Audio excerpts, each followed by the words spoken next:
السلام عليكم ورحمه الله تعالى وبركاته. كي دايرين؟ لاباس عليكم؟ اش اخباركم؟ نتمنىكم تكونوا على خير وبخير. معكم ملكه من قناه ساندرا بيلينا كويزين.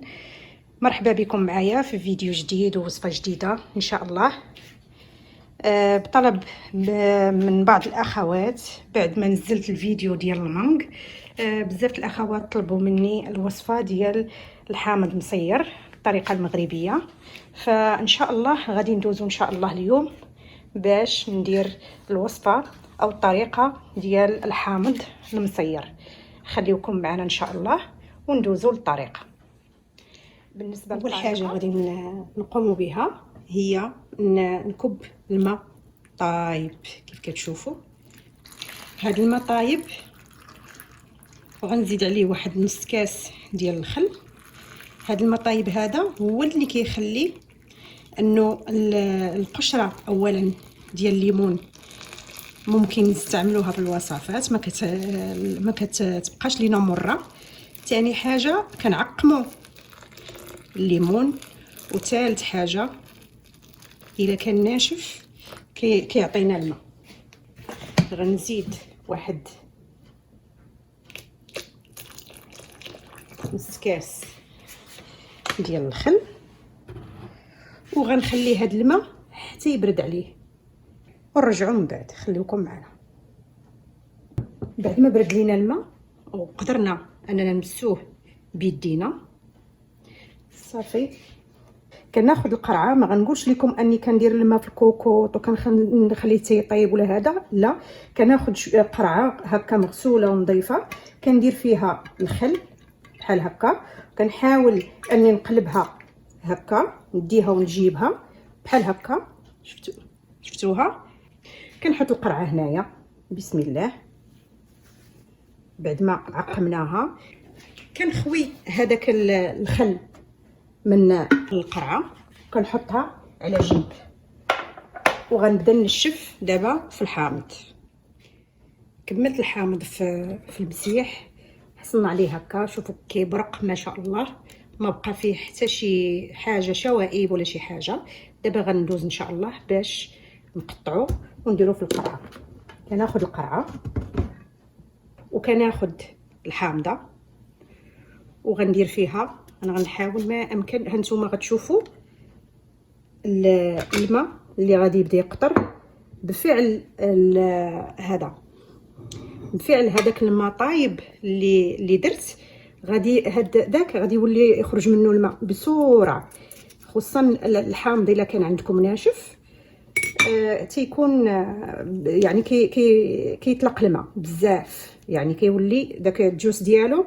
هانتوما واخا ما ديروش، شوف شفتوا هاد داك كنديروا واحد الاناء لتحت باش من بعد هاد الماء اللي غينزل لينا، هانتوما كنديروا واحد طبسيل او جبانه او اي حاجه كنديروها هنايا باش داك العصير اللي غينزل لينا هنا نعاودو نديروه في القرعه باش نستافدوا منه. بعد ما قسمنا الحامضه هانتوما ما كننزلوهاش حتى لتحت، غير النص فقط. كنديروا علامه زائد وكنديروا كل حامضه كنديروا فيها معلقه ديال الملح صغيره فقط. كنحاولوا نسدوها هكا ونعاودوا نحلوها من هنا باش كنديروا لها هكا وكنحطوها في القرعه بحال هكا. نحاولوا تكون هكا واقفه. غنعاود معكم زائد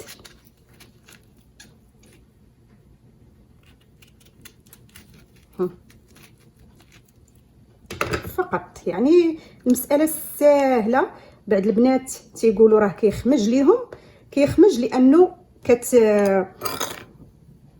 ما كتعقموش داك الحامض اولا القرعه ما كتكونش معقمه، اولا كيوجد لكم كل شيء. وملي كتجيو تهزوه منه كتهزوه بهذا بمعلقه كتكون ديجا تقيسوا بها، يعني حركتوا بها كامله ولا غسلتوها وجيتو هزيتوها وفيها داك الماء. هذاك الماء راه كيخرب الحامض. هانتوما غنعاود معكم وحده اخرى. هانتوما فقط، يعني سهل جدا. شوف كيبان لكم. كنحاولوا نديرو هكا يعني ما يكونش فيه فراغات. حاولوا ما امكن. هانتوما ها هو بدا كيخرج ليا داك العصير ديالو مع حد الملحه كتذوب بشويه، وهو داك العصير ديالو كيخرج هو اللي غادي يتخلل فيه. كنتمنى على اخواتي الجزائريات ويكونوا فهموني، لانه طلبوا لي هاد الوصفه هذه المعلقه ما كانتش عامره، يفهموا يعني الطريقه اللي قلت، لان بزاف طلبوا مني طريقه الحامض المخلل في الفيديو ديال المانغ على الطريقه الهنديه، وبزاف البنات تشكاو انه الحامض كيخمج ليهم.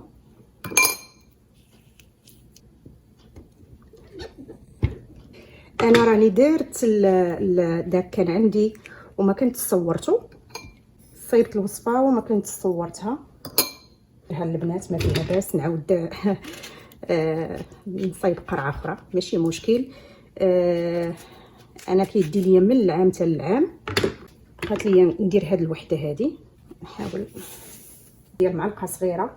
المهم معلقه صغيره لكل حامضه. ما امكن اننا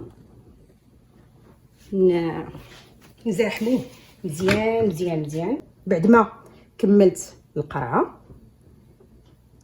غادي ناخد غير باش نكون مطمنه انه ما كاين حتى شي حاجه هنا اللي ممكن انها تخمج ليا الحامض. غناخد واحد الحامضه او جوج اللي حتى هما درتهم في الماء كيف كتشوفوا. غادا نمسحهم وغادي نعصرهم فوق.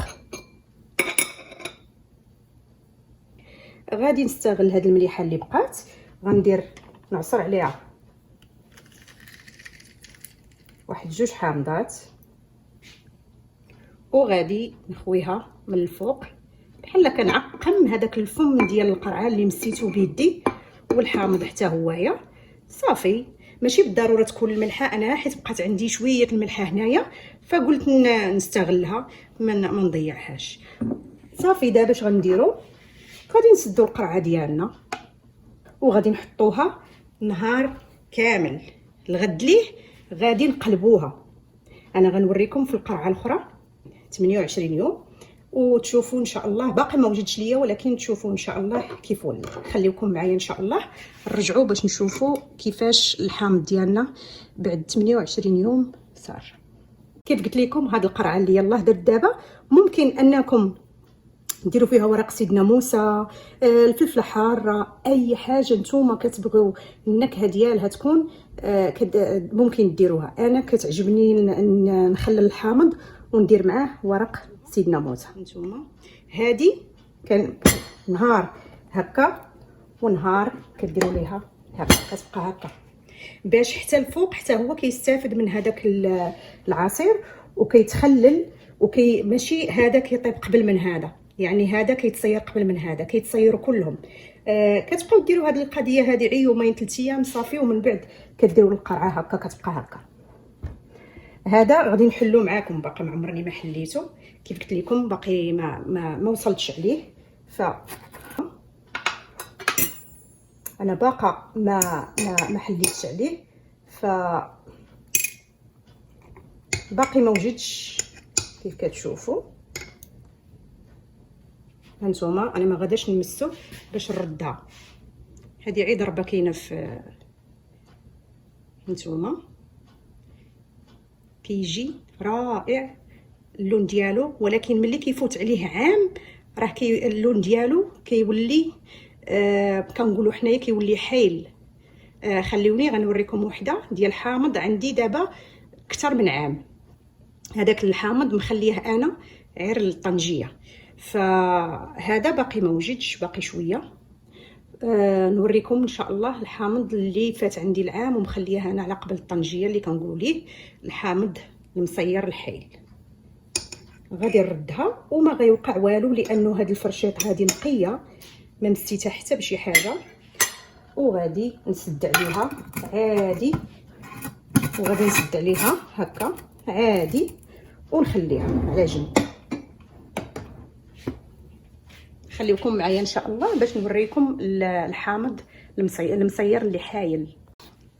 هذا باش ما يطيبش ليا بسرعه. كيف قلت لكم تقبتو غير بالفرشاه. هذا عنده شي عام و6 شهور تقريبا. كيولي هكا، كيولي حايل، شفتوا؟ كيتغير اللون ديالو بحال السمن ملي كيدوز عليه العام راه كيتغير اللون ديالو. زيت الزيتون اي حاجه طبيعيه وكديروها بمواد طبيعيه ما فيهاش مواد حافظه، كيجي واحد الوقت كيفوت عليها العام وكتغير اللون ديالها. هذا دابا انا مخليه فقط طنجيه، راه ما محلول ما والو، شفتوا؟ ودابا غادي نردها للقرعه لاني مسيتها بفرشيطه يعني نقيه، ما غادي يطرى ليه حتى شي حاجه. وبهذا كملنا. كنتمنى الطريقه ديال تخليل او تصبير الحامض تكون مفهومه وبالنسبه للبنات اللي طلبوها مني. وماشي بالضروره تكون عندك كميه كبيره. انا هانت هذا دابا 3 ايام ليه ولا 4 ايام، يعني فين ما كيكون عندي انا الحامض بزايد وغنشوفه غادي يخسر، كناخذ قرعه اللي غادي تقدر يعني تكفي الكميه ديال الحامض اللي عندي، وكنصبروا يعني بسهوله، ما كياخذش وقت بزاف. عادي يعني كتحطوه في الكوزينه في بلاصه تكون موقره صافي، ويعني ماشي ما كيوقع ليه حتى شي حاجه. كيف شفتوا انا هذا حاطاه غير في الكوزينه. وبهذا وصلنا لنهايه الفيديو.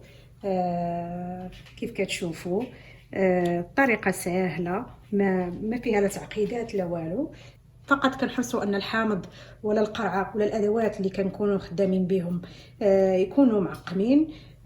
باش نعقموهم راكم شفتوا يعني عا بالخل، بلا ما نحتاجوا اننا نطبخوا اي حاجه، فقط بالخل. وكيف كتشوفوا هانتوما هذه بعد مرور واحد غير ما كاملاش نص ساعه، هانتوما كتشوفوا يعني غيبقى يطلع الماء حتى يتناص. هذا العصير ديال الحامض ما زدت فيه لا ما لا والو. كيف شفتوا مع حد الملحه وهي كتذوب، وهو العصير ديال الحامض كيتزاد، وهذا هو اللي كيخلي لنا الحامض. بالنسبه لهذا كي قلت لكم راه باقي ليه واحد 2 سيمانات ان شاء الله ويوجد. وكيف قلت لكم ان شاء الله هذه غير طريقه واحده من الطرق اللي كنستعمل. عندنا هذا ها هو هذا الحامض بالطريقه ديال الماء، حتى هو ان شاء الله غادي نشارك معكم الوصفه. وكذلك كيف كتشوفوا هنايا مجموعه من المخللات. كيف كتشوفوا عندي هنايا خيزو مع تشكيله ديال الخضار.